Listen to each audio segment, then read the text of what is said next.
and welcome to my YouTube channel and blog. I'm Jenny Hall.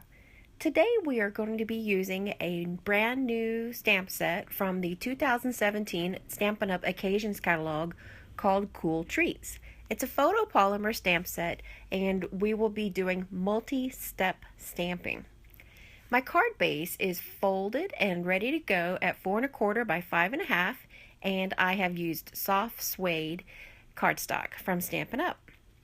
I have a piece of thick whisper white that is cut 5 1/2 tall, and I brought it in to 3 1/4 to show a border of 1/4 inch on each side. The ink I'm going to be stamping the ice cream cone with is soft suede, so the ink and the cardstock will be complementary to each other. So I've already started on the multi-step stamping, and the way the ice cream cone in the stamp set works is you get a solid image, and then there's another one that gives highlights. So I used a second generation of So Saffron ink to give me a light shade. That way I could get as close to a vanilla ice cream cone as possible. Once that was stamped, I used soft suede, which is also going to complement the card base, and it looks like chocolate to me. So I used a full generation of soft suede, and I've also tried a generation of second generation ink, like where you stamp off, and it's worked good both ways. So I would suggest that you do whatever works best for your card making on that case. The ice cream cone is also a two-step stamp. It first has a solid image, which I used that same soft suede ink, stamped off once so that I'm left with a second generation on my stamp. And then I went in with the second one that adds the waffly texture looking, and I stamped off on that as well. Sometimes on photopolymer stamps, I notice that there's different shades of ink sticks to the stamp in different places. So the ice cream cone itself looks like it's varied a little bit near the top where the ice cream gets put into it. I'm making a cherry to go on the top of the ice cream cone. We don't always have cherries on top of ice cream in our house, but my kids really love cherries. The maraschino cherries that are really sweet. You come in the jar, put a cherry on anything, and they will eat it. So this cherry is being stamped in rose red and cherry cobbler. And the way that I chose those coloring is I wanted the cherry to look like it has dimension. The ice cream is two-step. It looks like dimension. The ice cream cone has dimension. So I wanted to carry that look through to the cherry.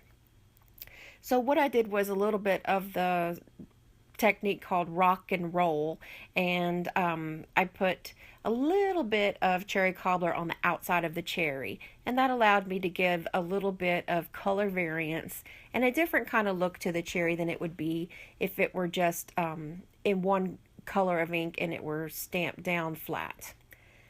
Because the dies were not available for purchase yet, I was able to get the stamp set when I was attending on stage.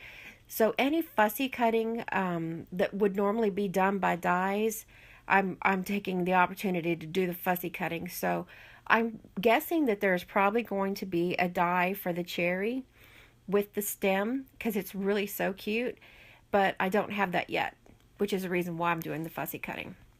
I stamped in soft suede as well because I want to carry that chocolatey look through the whole project. And I like the fact that the So Saffron in a lighter generation really came out looking a lot like vanilla ice cream.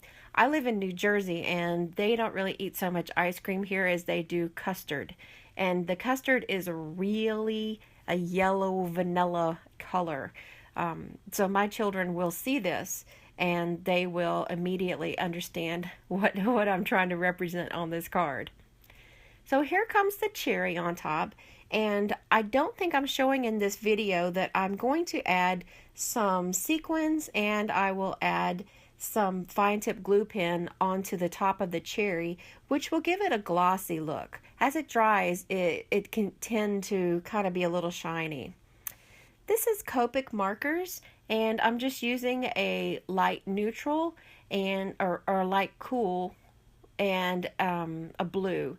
These are the two lightest that I have, and I wanted to just give a little bit of a dimension and shadow to the look of the ice cream cone itself. So I would suggest that if you have Stampin' Up! Markers, or you have your Zig Clean Color Real Brush markers, or if you want to use Copics, then that way we've stamped everything down to a card as flat, but this just gives a little bit of depth to the image, and I'm really happy with the result. Thanks for joining me for another card making tutorial. Stay tuned in the coming weeks for more multi-step stamping, and I hope you enjoyed the sneak peek of what's to come in the Occasions catalog. I'll see you in the next video.